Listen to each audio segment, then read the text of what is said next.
بسم اللہ الرحمن الرحیم۔ کربلا کے متعلق ایک ایسی حدیث شریف ہے جو کہ میرا خیال ہے کہ بہت سے مسلمانوں کو نہیں معلوم، تو میں آپ کے ساتھ شیئر کرنا چاہ رہا ہوں، تو یہ پوری ضرور سنیے گا کہ پیارے آقا حضور نبی کریم صلی اللہ علیہ وآلہ وسلم حضرت ام سلمہ رضی اللہ تعالیٰ عنہ کے گھر میں تشریف فرما تھے، تو ایک فرشتہ حاضر ہوا۔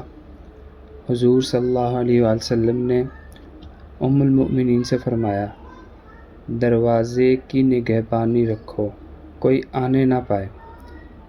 اتنے میں سیدنا امام حسین دروازہ کھول کر حاضر خدمت ہوئے۔ فرشتے نے عرض کی، وہ وقت قریب آتا ہے کہ حضور کی امت انہیں شہید کرے گی، اور پھر سرخ مٹی حاضر کی۔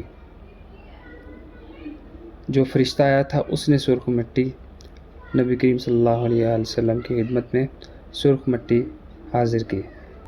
نبی کریم صلی اللہ علیہ وآلہ وسلم نے سونگھ کر فرمایا، ریح کرب و بلا، اس کا مطلب ہے بے چینی اور بلا کی بو آتی ہے۔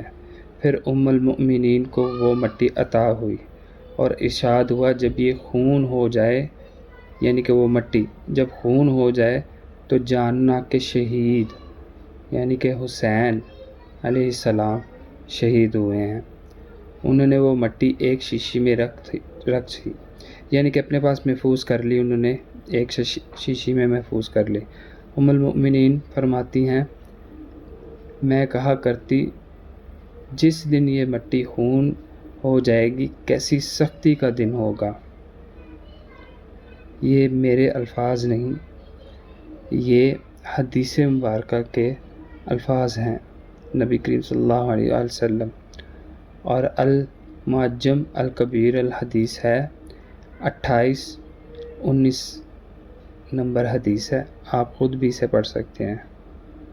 تو ایسی باتیں ہمیں پتہ ہونی چاہیے مسلمان ہونے کے ناطے۔ تو میری آپ سب سے گزارش ہے کہ دعاؤں میں بھی یاد رکھیے اور اس میسج کو زیادہ سے زیادہ آگے شیئر کیجیے۔ السلام علیکم۔